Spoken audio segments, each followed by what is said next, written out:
Assalamualaikum warahmatullahi wabarakatuh. Allahumma salli ala Sayyidina Muhammadin wa ala alihi wa sahbihi wa man wala ba'd. Alhamdulillah, jemaah yang dimuliakan Allah Subhanahu wa taala. Kita lanjutkan kajian kita mengenai sunnah mandi.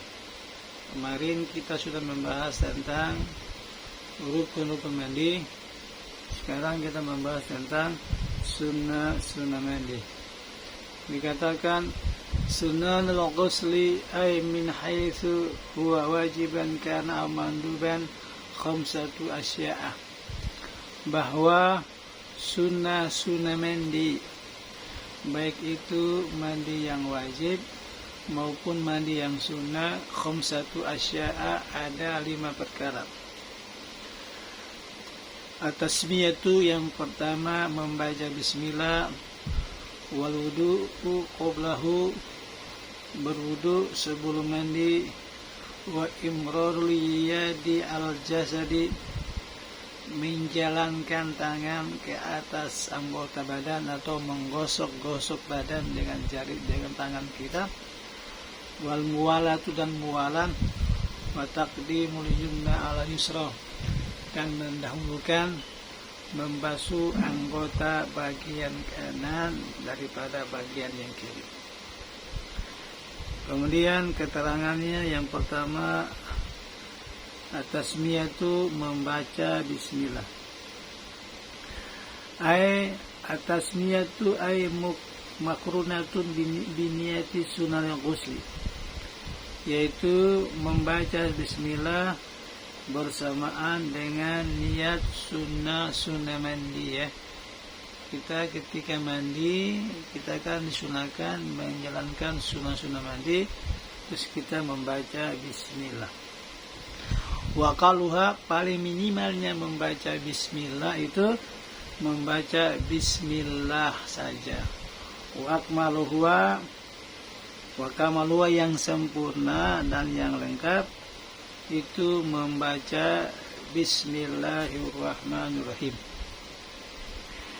Kemudian bagi yang junub, wala yaksuru biha al-junubu wa nahwu al-Qur'an bal al-dhikra. Jadi orang yang junub, yang janabah ataupun yang haid, yang nifas, ketika membaca bismillah bukan niat membaca Al-Quran, karena orang junub, orang haid, orang nifas itu diharamkan membaca Al-Quran. Tetapi az-zikru, niat zikir, ya. Jadi ketika mandi janabah, mandi haid, disunahkan membaca bismillah. Ketika membaca bismillah, kita niatkan di dalam hati, niatnya zikir, ya. Kalau niat zikir maka diperbolehkan, tapi kalau kita nggak niat zikir, kita berdosa karena kita dianggap membaca Al-Quran.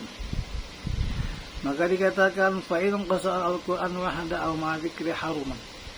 Kalau dia niat membaca bismillah dengan niat membaca Al-Quran saja, atau dia niat membaca Al-Quran terus niat zikir, maka hukumnya haram. Kemudian dikatakan wa ya'ti biha fi awwalihi aw fi asna'ihi wa la ya'ti biha ba'da faraghihi kama taqala fil wudu. Disunahkan seseorang itu membaca bismillah pada permulaannya dia mandi, ya.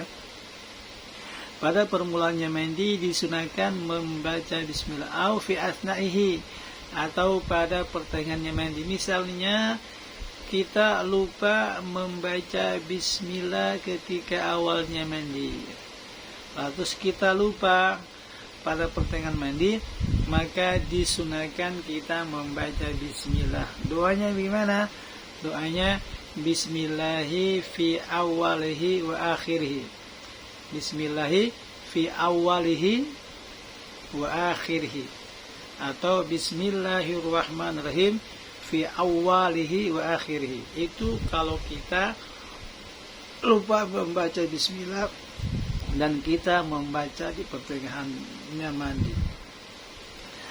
Adapun jika kita lupa membaca bismillah sampai setelah mandi, maka sudah tidak disunahkan lagi membaca bismillah ya. Jadi membaca bismillah itu disunahkan pada awal mandi. Tapi kalau lupa di awal mandi, maka boleh membaca di pertengahan mandi dengan bacaannya bismillahi fi awwalihi wa akhirih, atau bismillahi awwalahu wa akhirahu. Kedua-duanya boleh.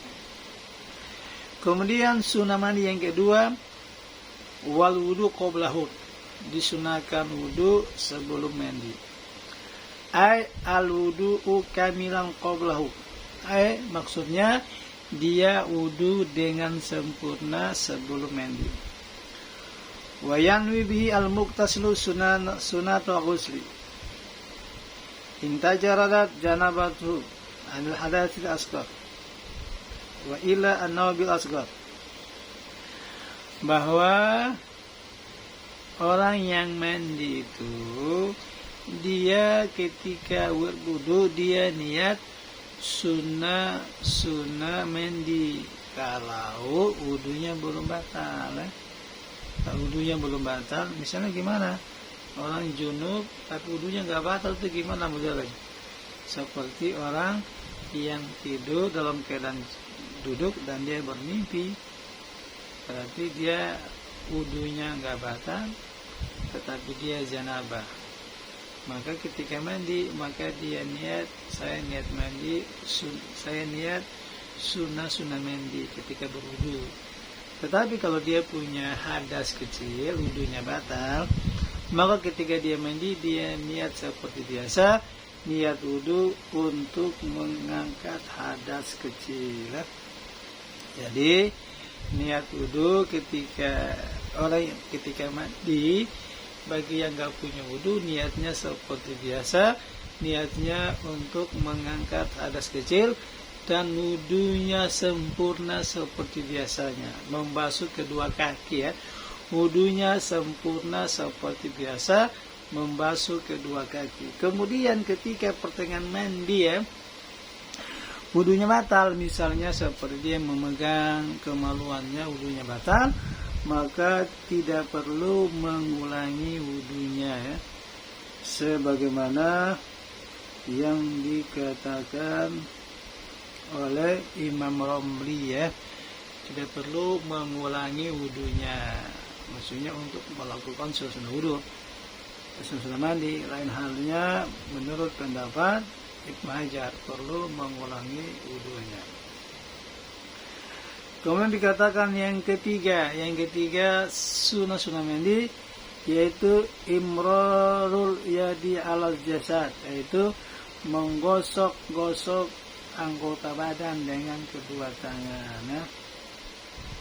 Disunahkan menggosok-gosok badan dengan tangan 3 kali sesuai dengan jangkauan kedua tangannya.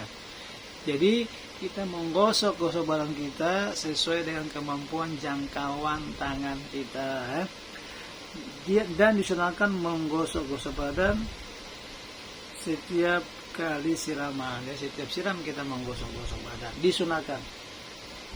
Kemudian yang keempat, disunahkan taqdimul yumna ala yusra.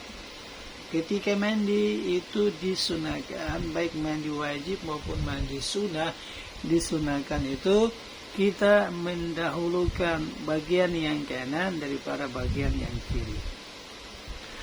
Disunahkan ketika mandi mendahulukan membasuh kepala, wajah, kemudian anggota bagian kanan, baik depan, kemudian bagian belakang, anggota bagian kiri, bagian belakang, bagian kiri ya.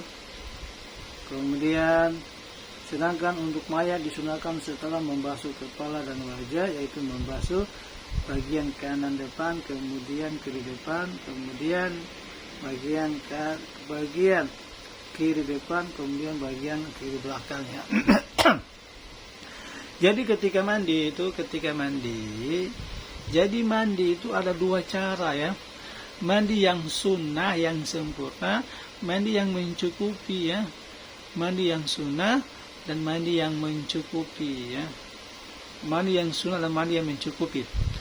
Oleh karena itu, kalau mandi yang mencukupi itu bagaimana? Mandi yang mencukupi itu semua anggota badan kita terkena air, baik ketika memulai mandi itu siram kepala kah, siram tangan, siram kaki duluan, itu hukumnya sah. Yang penting semua badannya terkena air. Ini hukum namanya mencukupi.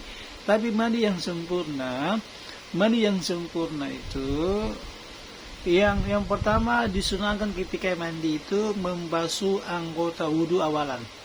Yang pertama membasuh kepala dulu sama wajah, kemudian membasuh tangan kanan, kemudian tangan kiri, kaki kanan, kaki kiri. Disunahkan 3 kali ya. Habis setelah membasuh anggota wudu, kemudian membasuh anggota bagian kanan, muka belakang. Kemudian bagian kiri, muka belakang. Itu semuanya disiram semuanya. Ini kalau bagi yang hidup ya.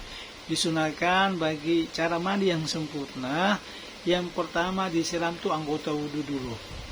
Yaitu yang pertama kepala sama wajah 3 kali, tangan kanannya 3 kali, tangan kirinya 3 kali, kaki kanannya 3 kali, kaki kirinya 3 kali, badan depan, kiri kanan, bagian kanan, depan belakang, bagian kanan 3 kali, bagian kiri, bagian depan, dan bagian belakang 3 kali. Ini bagi yang hidup. Kalau bagi yang meninggal dunia gimana cara memandikannya, nanti akan dibahas ya di dalam bab jenazah. Cuma sekedar aja. Kalau bagi jenazah itu yang pertama anggota wudu dulu seperti biasa. Bagian kepala sama wajah, tangan, bagian tangan kanan, tangan kiri, kaki kanan, kaki kiri, badan bagian depan, bagian kanan, badan bagian kiri, bagian depan, kemudian dibalik bagian kanan belakang, bagian kiri belakang. Ini kalau apa? Kalau cara membandikan jenazah ya. Itu cara mandi ya, mandi yang sunnah maupun mandi yang wajib. Kemudian muwala ya. Muwala itu artinya berkesinambungan ya, jangan ada berhenti ya. Jangan sampai kita siram badan satu terus akhirnya kita siram, tapi berkesinambungan ya. Kemudian dikatakan di antara sunnah mandi adalah membilas rambut 3 kali dan mengusapnya ke akar-akar rambut sebelum dibasuh ya. Karena hal tersebut lebih efektif mencegah pemborosan air, menghilangkan kotoran seperti lender atau ingus dan air mani. Kemudian menghadap ke kiblat, berada di tempat yang tidak terjangkau oleh percikan air, memperhatikan lipatan-lipatan tubuh seperti ketiak dan pusar, menutupi aurat di tempat yang sepi atau di hadapan orang yang dibolehkan melihat auratnya.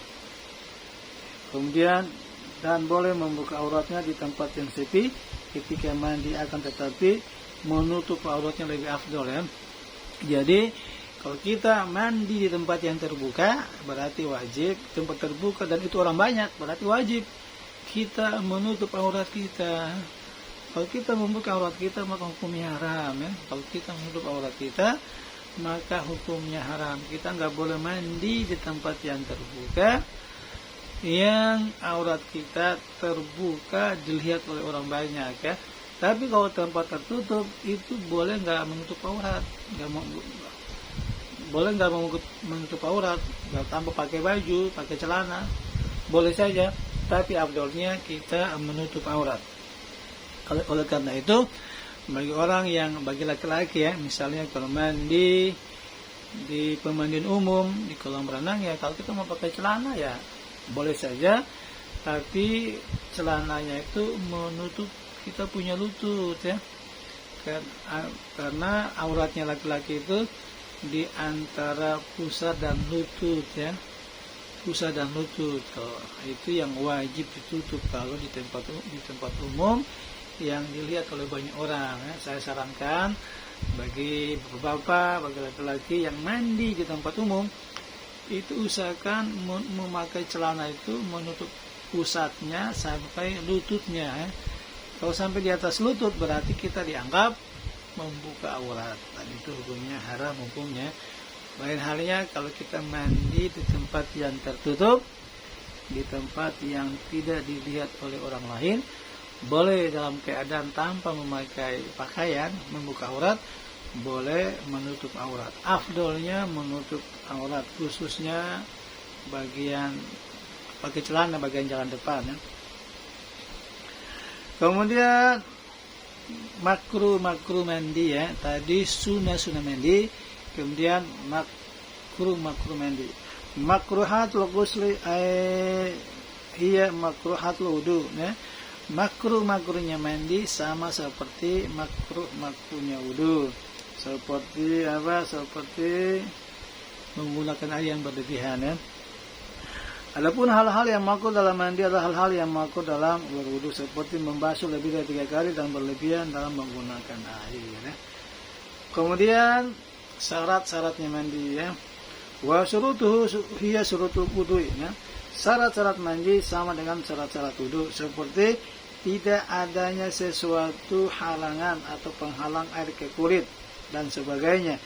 Tidak dianjurkan mengulang-ulang mandi karena tidak ada riwayat hadis dan karena ada kesulitan, tidak seperti wudu Tidak disunahkan kita memperbarui mandi, lain halnya wudu Lain halnya wudu disunahkan Jadi syarat-syaratnya wudu, syarat-syaratnya mandi sama dengan syarat-syaratnya wudu. Yang pertama tadi, tidak ada penghalang air sampai ke kulit, kemudian menggunakan air yang suci dan mensucikan, bukan musta'mal bukan musta'mal atau air yang sudah berubah dari sifatnya. Jadi kalau kita mau mandi yang sunnah atau mandi yang wajib, itu menggunakan air yang suci dan mensucikan. Dikatakan wa yubahu lirajuli ad-dukhul hammam, laki-laki diperbolehkan masuk ke tempat permandian, tetapi mereka harus menundukkan pandangan dari apa yang tidak boleh mereka lihat dan menjaga aurat mereka agar tidak terlihat di hadapan orang yang tidak boleh melihatnya. Diriwayatkan bahwa jika seorang laki-laki masuk ke tempat permandian dalam keadaan telanjang, maka malaikat akan mengutuknya. Jadi nggak boleh kita mandi di tempat pemandian umum dalam keadaan membuka sebagian aurat kita terbuka. Dimakruhkan bagi wanita untuk masuk